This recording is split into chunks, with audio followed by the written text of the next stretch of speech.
দর্শক বন্ধু, প্রচণ্ড চাপের ব্যাপার।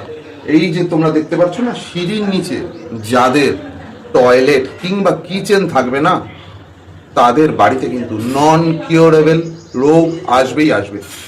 এটা তোমরা কিন্তু ভালো করে জেনে রাখো, শুনে রাখো। সিঁড়ির নিচে কিন্তু পায়খানা, বাথরুম কিংবা রান্নাঘর যদি থাকে, নন কিওরেবল রোগ মানে কি সেটা বুঝতে পারছো, সেটা কিন্তু থাকবেই থাকবে। আমাকে কমেন্টের মাধ্যমে জানাবে। দর্শক বন্ধু, প্রচণ্ড চাপের ব্যাপার। এই যে তোমরা দেখতে পাচ্ছ না, সিঁড়ির নিচে যাদের টয়লেট কিংবা কিচেন থাকবে না, তাদের বাড়িতে কিন্তু নন কিওরেবল রোগ আসবেই আসবে। এটা তোমরা কিন্তু ভালো করে জেনে রাখো, শুনে রাখো।